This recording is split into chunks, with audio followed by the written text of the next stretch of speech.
નમસ્કાર, weather analysis સાથે હું છું પાયલ અને ગુજરાતના અનેક વિસ્તારોમાં પ્રી મોન્સૂન એક્ટિવિટીના ભાગરૂપે વરસાદની શરૂઆત અને હજુ ઘણા બધા વિસ્તારો એવા છે કે જ્યાં છૂટો છવાયો મધ્યમ વરસાદ પડવાનો છે. કેરળમાંથી ચોમાસું પ્રવેશે એની પહેલાં પ્રી મોન્સૂન એક્ટિવિટી અત્યારે ચાલી રહી છે અને એના કારણે મહારાષ્ટ્રમાં વરસાદ અને ગુજરાતમાં વરસાદની આગાહી છે.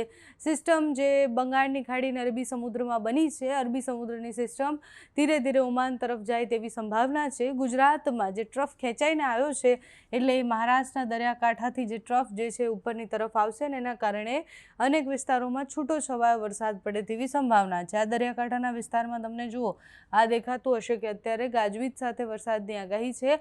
ગુજરાતના દરિયાકાંઠાના વિસ્તારોમાં પણ વરસાદ પડે તેવી સંભાવના છે. એટલે હવે અત્યારે પ્રી મોન્સૂન એક્ટિવિટીના ભાગરૂપે પડતો વરસાદ એ સામાન્ય મધ્યમ હશે, છૂટો છવાયો હશે, ગાજવીજ સાથે હશે અને પવન વધુ હશે. એનું કારણ એ છે કે જે ટ્રફ ખેંચાઈને આવ્યો છે એને દરિયાકાંઠાની નજીક એટલે બંગાળની ખાડી અને અરબી સમુદ્ર બંનેમાં જે સિસ્ટમ બની હતી એમાં અરબી સમુદ્રની સિસ્ટમ દરિયાથી એકદમ નજીક હતી, એ ધીરે ધીરે હવે ડીપ સી સુધી પહોંચી છે. પણ આ આખો વિસ્તાર તમે જુઓ, એ ટ્રફ ખેંચાઈને ધીરે ધીરે મહારાષ્ટ્રથી આગળ વધી જશે. ત્યાં સુધી ગુજરાતના દક્ષિણના ભાગોમાં અને દરિયાકાંઠાના વિસ્તારોમાં એની અસર થાય તેવી સંભાવના છે. ચોમાસું પણ હવે ધીરે ધીરે નજીક આવી રહ્યું છે. એટલે તમે જુઓ કે 27 તારીખની આસપાસ દક્ષિણના ભાગોમાં વરસાદ બતાવી રહ્યા છે. બેંગ્લોરમાં ખૂબ વરસાદ પડવાનો છે, હૈદરાબાદમાં ખૂબ વરસાદ પડવાનો છે. આ મોટાભાગનો વરસાદ એ પ્રી મોન્સૂન અને જે આપણે કહેવાય કે ટ્રફ ખેંચાઈને ગયું એના કારણે પડતો વરસાદ છે. પણ ચોમાસું પણ હવે ધીરે ધીરે પ્રવેશી જશે. સાથે તમે જુઓ કે બંગાળની ખાડીમાં બનેલી સિસ્ટમ ધીરે ધીરે મજબૂત થતી દેખાઈ.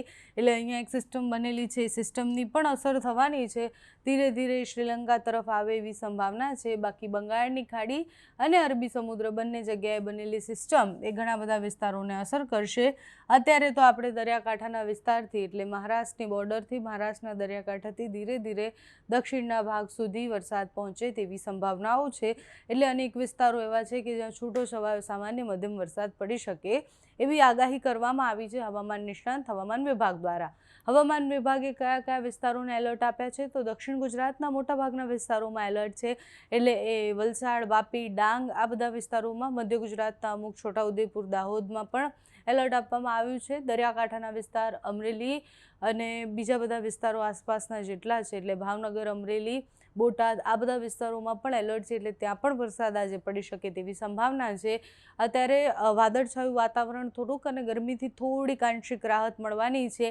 1-2 ડિગ્રી સેલ્સિયસ તાપમાન જે છે એ નીચું જવાની સંભાવના છે. પણ એ તાપમાન નીચું જવાથી ગરમીથી એટલી બધી રાહત નહીં મળે, કારણ કે હ્યુમિડિટી ખૂબ વધારે છે. એ ગરમી તમને ખૂબ લાગશે. એટલે તાપમાન 30 હશે તો પણ તમને ફીલ 35 જેવું જ થતું હશે અત્યારે, એવી પરિસ્થિતિ રહેવાની છે. પ્રી મોન્સૂનનો વરસાદ પડી જાય એના પછી જે ચોમાસાનો વરસાદ પડશે એટલે એ મહારાષ્ટ્રમાં જ્યારે પ્રવેશે ચોમાસું એના 15-1 દિવસમાં એટલે એકાદ અઠવાડિયામાં આપણા ત્યાં પ્રવેશી જતું હોય છે. મહારાષ્ટ્રમાં પ્રવેશ્યા પછી એ જો મોન્સૂન બ્રેક નથી લેતું તો પછી વિધિવત રીતના ચોમાસું થોડું વહેલું પ્રવેશે એવી સંભાવના છે. બાકી ગુજરાતમાં જે સમય આધારિત જે સમય હશે એ સમયે ચોમાસું પ્રવેશશે. અત્યારે તો 26-27 તારીખે કેરળમાં ચોમાસાનું આગમન થઈ જાય એના પછી આપણા ભારતમાં ચોમાસાની શરૂઆત અને પછી ગુજરાત તરફ એ ક્યારે પહોંચે છે એ જોવાનું રહ્યું. તમારે ત્યાં અત્યારે કેવું વાતાવરણ છે આપને કમેન્ટ્સમાં જણાવજો. અત્યારે આ વિડીયોમાં બસ આટલું જ. જો તમે અમને યુટ્યુબ પર જોઈ રહ્યા હોય તો સબસ્ક્રાઈબ કરજો, ફેસબુક પર જોઈ રહ્યા હોય તો ફોલો કરજો, અમારા વિડીયોને લાઇક અને શેર કરજો.